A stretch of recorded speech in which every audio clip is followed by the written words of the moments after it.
Hello friends, இன்னைக்கு ஹோட்டலில் இருக்க மாதிரி தேங்காய் சட்னி எப்படி செய்யறதுன்னு வாங்க பார்க்கலாம்.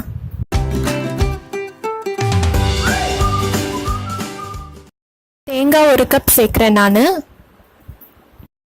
1 கப் தேங்காய்க்கு 3/4 கப் பொட்டுக்கடலை சரியா இருக்கும், கொஞ்சம் கம்மியாக போட்டுக்கோங்க. அப்புறம் இதுக்கு மெயினான இது என்னன்னு பார்த்தீங்கன்னா, 1 பல் பூண்டு சேர்த்துக்கோங்க. பூண்டு வாசம் பிடிக்காதவங்களுக்கு கூட இந்த சட்னி பிடிக்கும். அப்புறம் 1 பச்சை மிளகாய். நிறைய பூண்டு சேர்த்துட்டு அது ஃப்ளேவர் அதிகமாகிடும். ஸோ ஒரே 1 பல் மட்டும் பூண்டு போட்டுக்கோங்க. அப்புறம் தேவையான அளவு உப்பு சேர்த்துட்டு இதை அரைச்சிடலாம். அவ்வளோதான். அப்புறம் இது தாளிக்கிறதுக்கு இதில் 1 ஸ்பூன் அளவுக்கு எண்ணெய் ஊற்றிருக்கேன். எண்ணெய் சூடானதும் 1 ஸ்பூன் கடுகு பொரிஞ்சோன்னா உளுத்தம்பருப்பு 1 1/2 ஸ்பூனு, அப்புறம் கருவேப்பிலை சேர்க்குறேன்.